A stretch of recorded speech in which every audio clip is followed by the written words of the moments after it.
ఎలా చూడాలి? Professor K Nageshwar గారు తాను చేసిన వ్యాఖ్యల్ని, ముఖ్యంగా పవన్ కళ్యాణ్, నాదెండ్ల మనోహర్ అమిత్ షాను కలవడం, అమిత్ షాను జగన్ అరెస్ట్ చేయమని చెప్పి కోరితే ఆయన క్లాస్ పీకడము, ఈ వ్యాఖ్యలు ఏదైతే ఆయన చేశారో వాటిని తాను విత్డ్రా చేసుకుంటున్నట్లు ప్రకటించారు. ఎలా చూడాలి ఈ అంశాన్ని? కరెక్ట్ అండి. ఇది ఇది మొదటి నుంచి దీన్ని కూడా నేను గమనిస్తూ ఉన్నాను, అందరూ గమనిస్తూ ఉన్నారు దీన్ని. ఉమ్, కేంద్ర హోంమంత్రి దగ్గరికి మన రాష్ట్ర ప్రభుత్వంలో ఇద్దరు మంత్రులు పంచాయతీరాజ్ శాఖ మంత్రి పవన్ కళ్యాణ్, అంటే డిప్యూటీ సీఎం అనేది ఎక్కడ లేదు కాబట్టి అవునులేండి, కరెక్ట్. క్యాబినెట్ మినిస్టర్స్, ఇది పవన్ కళ్యాణ్ అండ్ మనోహర్ మనోహర్. ఇద్దరు కూడా రాష్ట్ర ప్రభుత్వంలో క్యాబినెట్ మినిస్టర్లు కేంద్ర హోంమంత్రిని కలిసేదో మాట్లాడారు, వచ్చారు, అది వాస్తవం. కానీ ప్రొఫెసర్ నాగేశ్వరరావు గారు, ఆయన చదువుకున్నారు, ప్రొఫెసర్, పెద్ద ఆయన, రాజకీయ విశ్లేషకులు, రాజకీయ కాదు, సామాజిక, ఆర్థిక, అన్ని రకాల విశ్లేషకులు. ఉమ్, అక్కడికి వెళ్ళి ఆయన వారు కలిసి ఏం మాట్లాడారు ఎందుకు ఊహించుకుని చెప్పారా, లేకపోతే ఈయన దగ్గర బలమైన ఆధారాలు ఉన్నాయా? ఉమ్, సోర్సెస్ ఆఫ్ ఉమ్, నాలెడ్జ్ చెప్పవలసిన అవసరం ఉంటుంది. ఉమ్, కాబట్టి ఈయనే ఊహించేసుకున్నారా అన్న దాని మీద ఈయన ఇప్పుడు విత్డ్రా చేసుకోవడంతో ఆయన ఒక భ్రమ అన్నట్టు ఊహించుకుని, ఒక రాజకీయంగా ఊహించుకుని ఆయన వ్యాఖ్యలు చేశారని.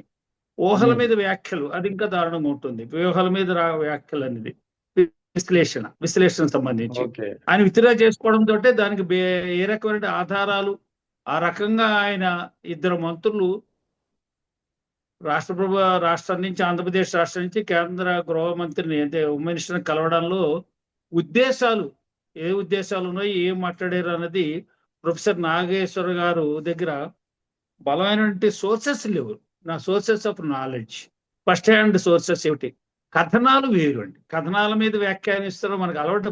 ఇదే కొత్త ఏం కాదు ఇటువంటి కథనాలు, ఇదేమి ఫస్ట్ టైమే ఇటువంటి కథనాలు అంటే ఆయన వింటున్నట్టు. ఆయన ఇటువంటి చెప్ కథనాలు అంతా అంటే నాగేశ్వర్ గారు అయితే ముందుగానే చెప్పారు. ఆయన కోర్ కమిటీలో ఉన్నటువంటి సభ్యుల ద్వారా తనకు తెలిసిందని చెప్పి ముందే చెప్పారు. ఆయన కథనాలు కాదు. ఆ ఆ కోర్ కమిటీ, ఆయన మరి కోర్ కమిటీ అంటే ఏ కమిటీ ఏమిటో తెలియదు కానీ ఓకే. అదే. ఎందుకు కథనాలు ఎందుకు కాదంటున్నారంటే ఆయన విత్డ్రా చేసుకున్నప్పుడు ఆయనకి ఆధారాలు ఎక్కడి నుంచి వచ్చే సోర్సెస్ గట్టిగా చెప్పగలగాలి. రెండు, అవును. దీనంతటికీ కారణం కేంద్ర రాష్ట్ర ప్రభుత్వం నుంచి ఇద్దరు మంత్రులు కేంద్ర హోంమంత్రి కలిసి ఉన్నప్పుడు సహజంగా జరిగేటువంటి పద్ధతి ఏంటంటే కేంద్ర గృహమంత్రి వారిని కలవడానికి, హోమ్ మినిస్టర్ కలవడానికి ఈ ప్రతిపాదనలతో వెళ్తున్నాం, ఈ విషయాలు మాట్లాడడానికి వెళ్తున్నాం, ఇగో రాష్ట్ర ప్రభుత్వం యొక్క అవసరాలు ఇవి ఉన్నాయి, రాష్ట్ర ప్రభుత్వం దగ్గర నుంచి మనకి అనేకటువంటి డిమాండ్స్ వెళ్తుంటాయి, రిక్వెస్ట్స్ వెళ్తూ ఉంటాయి, అనేకటువంటి వాళ్ళ దగ్గర రిక్వెస్ట్లు పెడుతూ ఉంటాం.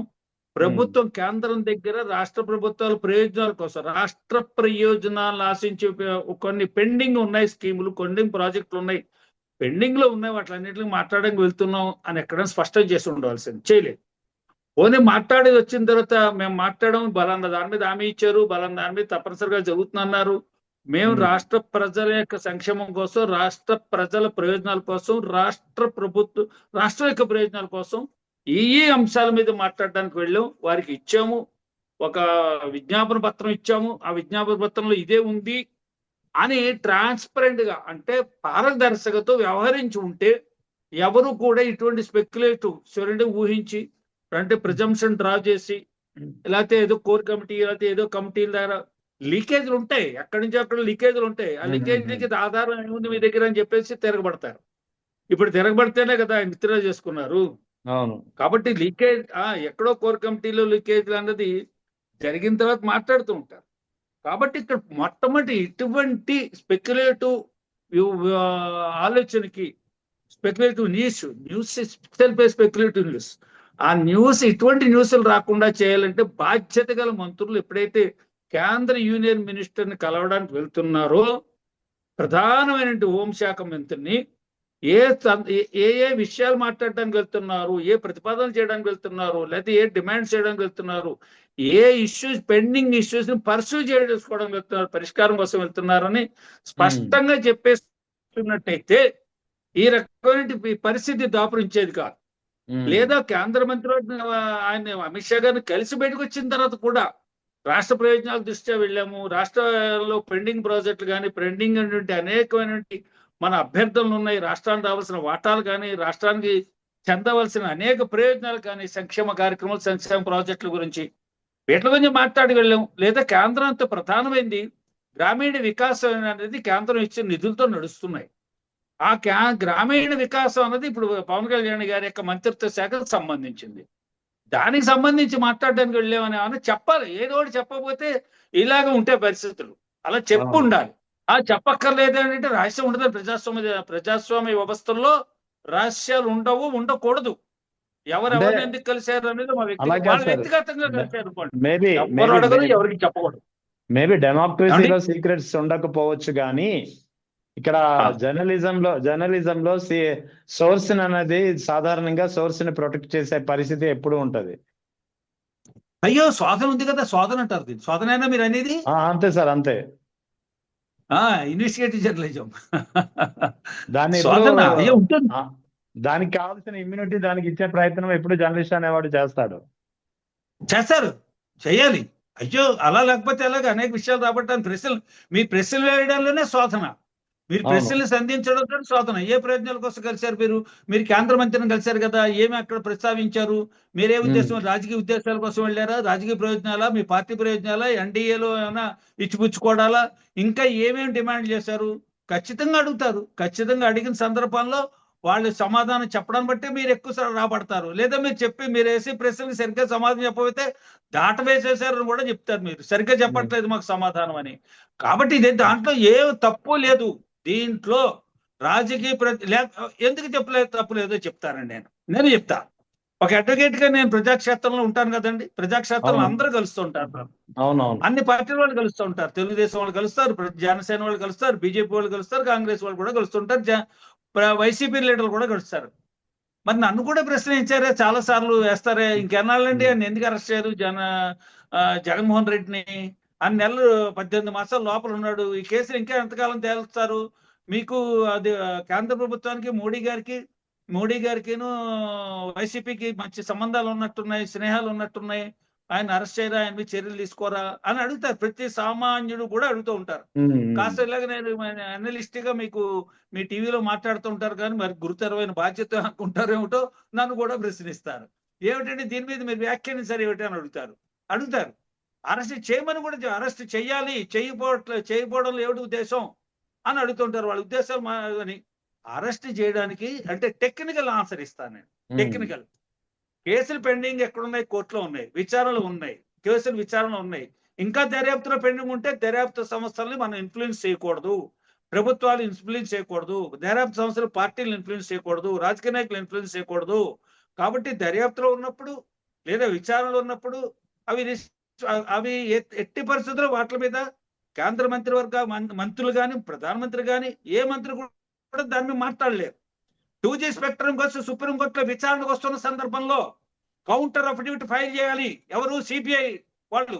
వెంటనే అప్పుడుకున్నటువంటి సిబిఐ అడ్వకేట్ గారిని మీరు కౌంటర్ రాసి పంపించానండి వాళ్ళకి, డిపార్ట్మెంట్ కి సైన్ చేయడానికి. The concern authority need to sign on the affidavit, counter affidavit అన్నప్పుడు మీ దగ్గర మీ ఆఫీస్ కాపీ ఉంటుంది కదా, అది ఇవ్వండి, ఇలాగ మనం విచారణ ప్రారంభిద్దాం, కొనసాగిద్దాం అని సుప్రీంకోర్టు అడిగితే ఆ అఫిడవిట్ కౌంటర్ అఫిడవిట్ ఈయన దగ్గర డ్రాఫ్ట్ చేసిన ఆయన దగ్గర ఉన్నటువంటి కౌంటర్ అఫిడవిట్ ఆయనకి ఇస్తే సొలిసిటర్ జనరల్ ఆయన కోర్టుకి సబ్మిట్ చేశారు. తర్వాత అప్రూవ్ అయ్యి సిగ్నేచర్ అయ్యి సంతకాలు అయ్యి వచ్చింది.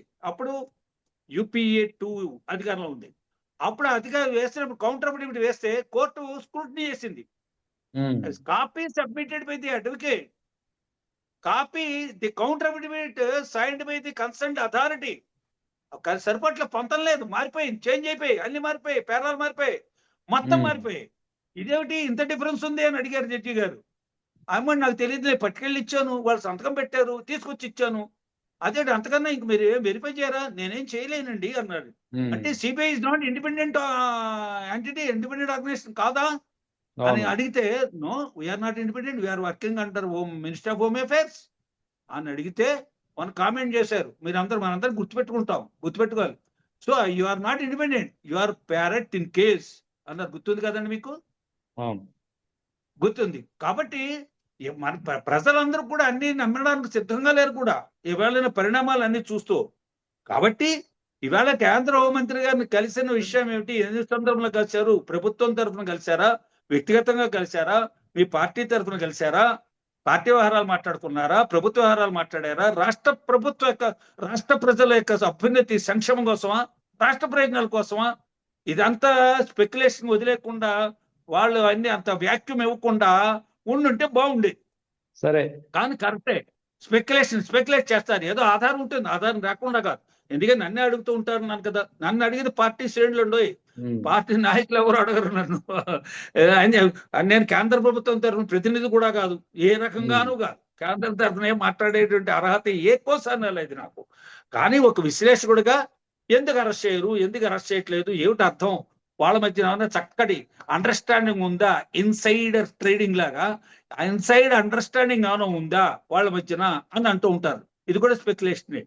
కాబట్టి దీంట్లో నేనని ప్రశ్న చక్కగా ఇప్పుడు స్కిల్ డెవలప్మెంట్ కార్పొరేషన్ కేసులో చంద్రబాబు నాయుడు గారు రిమాండ్కి వెళ్ళారు, జైలుకి వెళ్ళారు పదం నేను వాడను.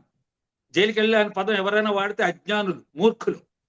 ఆయన రిమాండ్కి వెళ్ళారు. ఎందుకంటే ఆయన జగన్మోహన్ రెడ్డి 18 నెలలు జైలుకి వెళ్ళారు వాడుతూ ఉంటారు, వీళ్ళే వాడుతూ ఉంటారు. కాబట్టి ఆయన జైలుకి వెళ్ళలేదు. ఆయన ఏది జైలుకి వెళ్ళాలంటే కన్విక్షన్. ఆయన రిమాండ్ ముద్దాయి. ఈయన 42 రోజులు రిమాండ్ ముద్దాయి ఉన్నారు. తర్వాత ఏమైంది డెవలప్మెంట్? ఎక్కడి దాకా వెళ్ళిపోయాయి? ఏమైంది? వాళ్ళు ప్రజలందరికీ కూడా అనుమానం ఉండి అడుగుతున్నప్పుడు అడిగితే తప్పే ఉంది, అడగరా? ట్రాన్స్పరెన్సీ కావాలి కదా. అయ్యా స్కిల్ డెవలప్మెంట్ కేసు సిఐడి కట్టారు, దాంట్లో మిమ్మల్ని ముద్దాయిగా తీసుకెళ్లారు. ఎక్కడో కర్నూలులో ఉంటే అక్కడి నుంచి మిమ్మల్ని తీసుకెళ్లారు. ఇవాళ మీరు తర్వాత ఎన్నికల్లో ముఖ్యమంత్రి అయ్యారు, ఆ తర్వాత మీరు కేసు విత్డ్రా చేసుకున్నట్టుగాను. ఏది ఒకప్పుడు ముద్దాయి అధికారంలో ఉన్న సీఎం అయిపోతే కేసులు ఎలా విత్డ్రా చేసుకున్నారు అంటే ప్రజలు మాట్లాడుకునే అధికారం ఉందండి. నేరం కాదు, అది నేరం కాదు. మీరు కనుక మీరు అధికారం వేరు, ప్రజలు వేరు, ప్రభుత్వం వేరు, అధికారం వేరు అని విడదీసేసుకుని ఎవరికి వాళ్ళు పాలితులు వేరు, పాలకులు వేరు.